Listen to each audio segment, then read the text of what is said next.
Guys, welcome back again. Dito na tayo sa ating part 2 kung paano magpalit ng ating air filter. Ngayon na po sa cabin filter po tayo sa ating aircon filter. Kumbaga, ayan. So, nandito po yan sa ating loob ng sasakyan, sa ating box na pinaglalagyan ng ating mga gamit. Nandito po yung ating air filter para sa ating mga Wigo.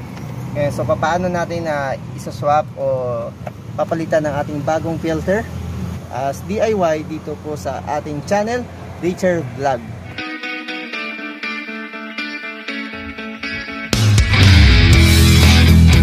Okay, so simulan natin. Simple lang, syempre una, kailangan natin tanggalin yung ating mga kalat-kalat dito sa ating box.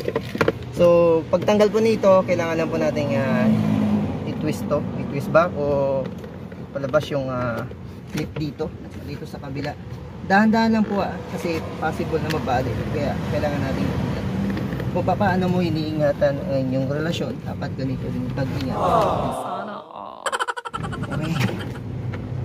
Yan. Okay, so natanggal na po ang ating box. So dito po sa ilalim, videoan po natin sa ilalim. Thank you. So ito lang po at gagawin natin to. Hilahin nyo na po yan. Ay sorry, hindi po pala yan.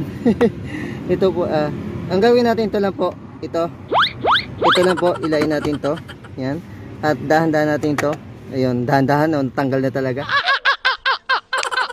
So, tanggalin ating clip. Kasi ito po tinutusok lang po dito. At ito kiniklip lang po doon. Okay? So, gets po natin.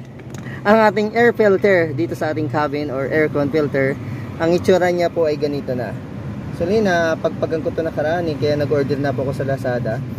O, kita niyo po, parang kinain na ng daga. Actually, ginawa ko lang ng parang kanina, nakaraang linggo o nakaraang 2 weeks yata. Binakyum ko lang po siya para kahit pa paano ma-survive hanggang inihintay ko yung order ko sa Lazada. So, ito po yung ating papalitan. And kailangan natin punasan para kahit pa paano malinis po yung ating pagkakabitan ng ating air filter dito sa ating cabin. Pagasan din natin dahil di naman nalilinis ito palagi.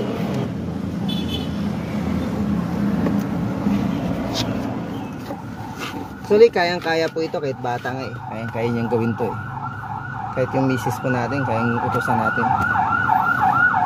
Kung papayag ang misis mo. Kung mas commander ka kay misis mo, katulad sa akin, mas commander ako. Wow! Hindi ko siya mautusan. Ang galing! Ang galing! Okay. Ito po, makikita nyo po dito sa ating bagong bili na ating air filter sa ating aircon. May nakalagay na app, so dapat ganito po yung pagkalagay. So, hindi ko alam kung original siya, pero kahit pa paano, quality naman. App. So, ito po, ipapasok lang po natin dito. Yan. Ang ating, yung takip niya kanina, punasan din natin.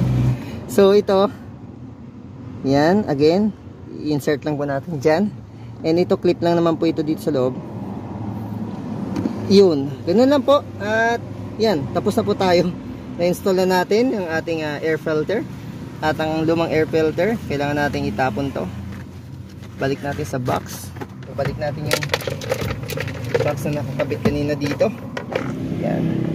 Then, balik natin to. And then to.